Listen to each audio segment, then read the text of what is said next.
좋은 아침입니다. 하나님과 말씀과 오늘 다시 시작. 안녕하세요, 김배강 목사입니다. 오늘 함께 묵상할 말씀은 창세기 43장입니다. 중심 구절은 창세기 43장 14절입니다. 전능하신 하나님께서 그 사람 앞에서 너희에게 은혜를 베푸사 그 사람으로 너희 다른 형제와 베냐민을 돌려보내게 하시기를 원하노라. 내가 자식을 잃게 되면 이르리로다. 아멘. 가나안 땅의 기근이 계속되어 사온 양식이 떨어지자 야곱의 가족들은 다시 애굽으로 양식을 사러 가야 했습니다.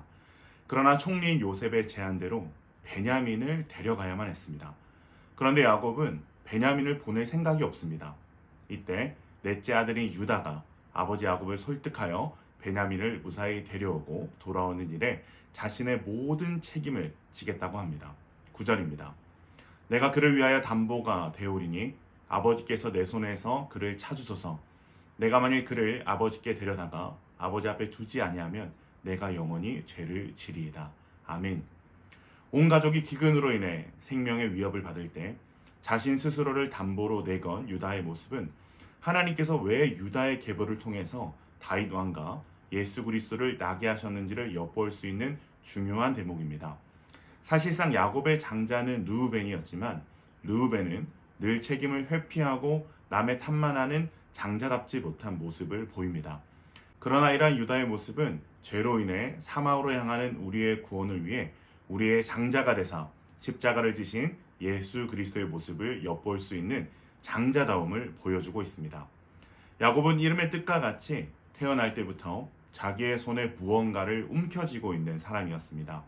즉 자기에게 너무나도 중요한 것이 늘 있었던 사람이 바로 야곱입니다. 형과 아버지를 속여서라도 장자권을 움켜줘야만 했고 엄청난 수고를 해서라도 라헬을 얻어야만 했고 라헬에게서 태어난 요셉을 너무 사랑하고 움켜쥔 나머지 다른 아들들을 홀대했습니다. 그런데 하나님께서 이러한 야곱을 그냥 두고 보시지 않으십니다. 하나님께서는 야곱의 움켜진 것들을 하나둘씩 내려놓게 하십니다. 이것이 야곱이 받아야 했던 연단이요 훈련이었습니다. 이제 마지막으로 야곱이 움켜진 것이 남았는데요. 바로 베냐민이 남았습니다. 요셉을 잃은 야곱은 베냐민을 자신의 목숨과도 같이 여겼고 그렇다 보니 온 가족이 굶어 죽어갈 상황이 되어서도 베냐민을 보내지 못하는 모습을 보입니다. 그런데 결국 하나님께서는 베냐민까지도 내려놓게 하십니다. 14절입니다. 전능하신 하나님께서 그 사람 앞에서 너희에게 은혜를 베푸사 그 사람으로 너희 다른 형제와 베냐민을 돌려보내게 하시기를 원하노라. 내가 자식을 잃게 되면 이르리로다. 아멘. 자녀들을 위해서 기도하되 하나님께 자녀들을 올려드리며 이 자녀의 주권이 자신이 아닌 하나님께 있음을 고백하고 있습니다. 이제까지 야곱은 하나님께서 엄청난 복을 약속하셨음에도 불구하고 여전히 그것을 소망으로 붙들지 못했습니다. 그런데 이 베냐민을 내려놓는 순간 야곱의 기도가 변화됩니다. 자기가 손에 쥐었던 모든 것을 내려놓고 하나님만을 움켜쥐기를 원하는 담대한 기도가 오늘 본문에 기록되고 있는 것입니다. 그 결과가 어떻습니까?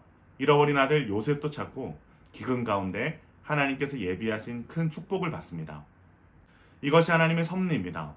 우리는 우리의 손에 있는 것을 꼭 움켜쥐고 내려놓기를 두려워하지만 그것을 내려놓고 하나님을 붙들기 시작할 때 하나님께서는 우리의 손에 더 좋은 것을 주시는 분이십니다.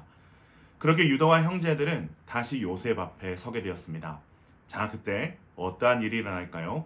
26절입니다. 요셉의 집으로 오매 그들이 집으로 들어가서 예물을 그에게 드리고 땅에 엎드려 절하니. 아멘. 모든 형제들이 요셉 앞에 절을 합니다. 하나님께서 요셉에게 꾸게 하셨던 그 꿈이 성취된 것입니다. 창세기 37장 9절입니다. 요셉이 다시 꿈을 꾸고 그의 형들에게 말하여 이르되 내가 또 꿈을 꾼즉 해와 달과 11별이 내게 절하더이다 하니라. 아멘. 이 순간 요셉의 마음이 어땠을까요? 하나님께서 꾸게 하신 꿈이 이렇게 이루어질지는 몰랐지만 너무나도 정확하게 자신의 삶을 인도하여 주신 하나님께 큰 감사와 찬양을 올려드렸을 것입니다. 그렇게 형제들을 다시 만난 요셉은 반가워하며 그들을 환대하고 야곱의 안부를 묻습니다. 얼마나 그리운 아버지일까요? 그리고 나서는 동생 베냐민을 보고 마음이 벅차올라 혼자 통곡하고야 맙니다. 하나님을 늘 붙들고 살았던 요셉이었지만 지나온 그 시간이 결코 쉽지 않았음을 보여주는 애잔한 장면이 아닐 수 없습니다. 다시 마음을 진정시키고 형제들 앞에 나타난 요셉은 그들을 나이 순서대로 앉힙니다. 이 사람이 어떻게 우리들의 나이를 알까? 이러한 궁금증 속에서 형제들은 서로 이상히 여기지만 아직까지 그들은 눈앞에 있는 총리가 동생 요셉인 줄은 꿈에도 알지 못했습니다. 오늘 말씀은 우리에게 두 가지 교훈을 주고 있습니다. 첫 번째로 하나님께서는 이 모든 상황을 통해서 하나님이 부르신 자들을 빚어 가신다는 것입니다. 자신이 이 모든 것을 책임지고 희생하고자 하는 유다의 변화된 모습, 움켜쥐는 자에서 맡기는 자로 변화된 야곱의 모습, 모진 인생의 풍파 속에서도 하나님을 붙들며 꿈의 성취 앞에 선 요셉의 모습은 우리의 삶을 빚어가고 계시는 하나님의 신실한 손길을 보게 합니다. 두 번째로 우리는 하나님의 흔들림 없는 약속을 붙들어야 한다라는 교훈을 얻을 수 있습니다. 요셉은 하나님께서 꿈을 통해 주신 약속을 붙들었습니다. 비록 그 꿈으로 인해서 요셉의 인생에 고난이 시작되었지만 바로 오늘 하나님께서 주셨던 그 꿈이 너무나도 정확하게 이루어졌음을 요셉은 눈으로 보았습니다. 사랑하는 기쁜 가정 여러분, 이것이 우리가 하나님의 말씀을 붙들어야 할 이유인 줄로 믿습니다. 그 말씀이 언제 어떻게 이루어질지는 알지 못하나 그 말씀을 주신 하나님께서는 그때와 시기를 알고 계시며 반드시 그 말씀을 성취하시는 분이십니다. 그리고 그 말씀 안에서 우리의 삶을 신실하게 인도하셔서 연약한 우리를 하나님이 쓰시기에 합당한 그릇으로 빚어가시고 계십니다.